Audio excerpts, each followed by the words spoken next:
Grand Depart, det er stort, ja, du milde.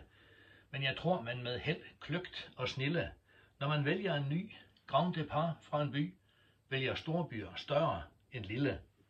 Ja, det var en lidt sådan tør indledning, men det var en kommentar, jeg fik på et af mine indlæg på sociale medier fra min gode ven Hans, og han mente at se et lille paradoks i, at man havde en Grand Depart fra en by, som hedder Lille, eller Lille selvfølgelig.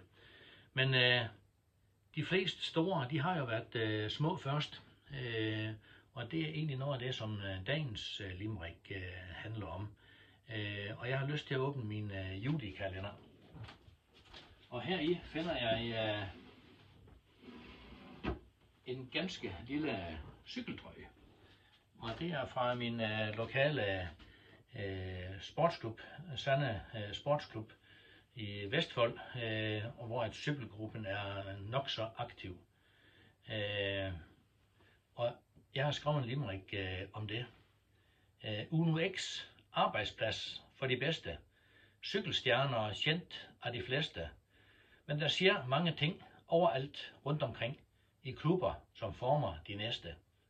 Og en af dem, som har sit udspring fra Sande Cykelklub, det er Jonas Kind Højdal, som sammen med sin klubkammerat Jørgen Nordhagen fra Visma Leasebike skal cykle ungdommens Tour de France, Tour de l'Avenir i slutningen af august.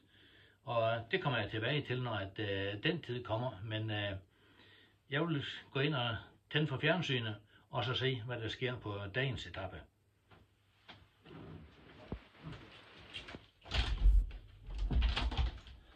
Ja, og så lige, ikke et PS, men et nok så vigtigt tillæg til den her indslag, det er jo, at Jonas og Jørgen, de skal selvfølgelig ikke cykle Tour de l'Avenir alene.